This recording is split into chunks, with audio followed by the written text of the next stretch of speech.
Hi friends, நம்ம தோட்டத்தில் வளர்ந்துட்டுருக்க மல்லிகைப்பூ செடியோட பராமரிப்பு என்னென்ன கொடுத்துருக்கோம் அப்படின்னு பார்க்கலாம். இந்த செடி வந்து நான் வாங்கி வச்சே 3 மாதம்தான் ஆகுது. இது வந்து இருவாச்சி மல்லி செடி.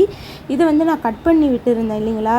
நல்ல வெயில் சீசன்லலாம் கட் பண்ணி விடக்கூடாது. அப்படியே கட் பண்ணி விட்டாலும் நிழல் பாங்கான இடத்துல வச்சு பராமரிப்பு கொடுக்கலாம்.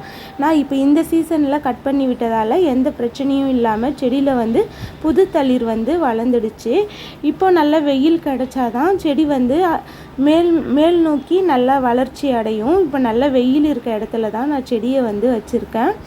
பாருங்கள், எவ்வளோ ஒரே வாரத்தில் இவ்வளோ தளிர் வந்து வளர்ந்துடுச்சு. செடிக்கு வந்து நல்ல உரங்கள் வந்து தொடர்ந்து கொடுத்துட்டே வரதால் வளர்ச்சி வந்து நல்லாவே இருக்குது. இந்த செடியை வந்து நல்ல வேகமாக நல்லா வளர்க்கணும். பார்க்கலாம், இந்த புது தளிர்களில் நமக்கு பூக்கள் எவ்வளோ கிடைக்கிது அப்படின்னு பார்க்கலாம்.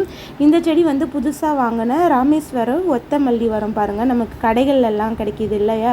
முளம் போட்டு வாங்கும் பொழுது அந்த மல்லி தான் இது. நான் வாங்கும் பொழுது இலையெல்லாம் மஞ்சளாக இருந்தது.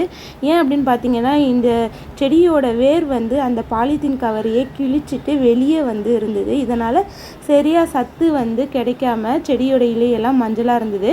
சரி, நான் வந்து வாங்கிட்டு வந்துட்டேன். ஏன்னா வேர் வளர்ச்சி நல்லா இருக்கிறதால நான் இந்த செடியை வாங்கிட்டு வந்து வச்சதுக்கப்புறம் பாருங்கள், புது தளிரெல்லாம் வளர்ந்துட்டுருக்கு. அதே மாதிரி மஞ்சளாக இருந்த இலையெல்லாம் பச்சையாக மாறிடுச்சு. நான் எதையும் கட் பண்ணியும் எதுவும் செய்யலை.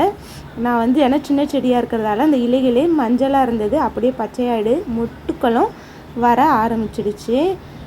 Thank you friends, happy gardening.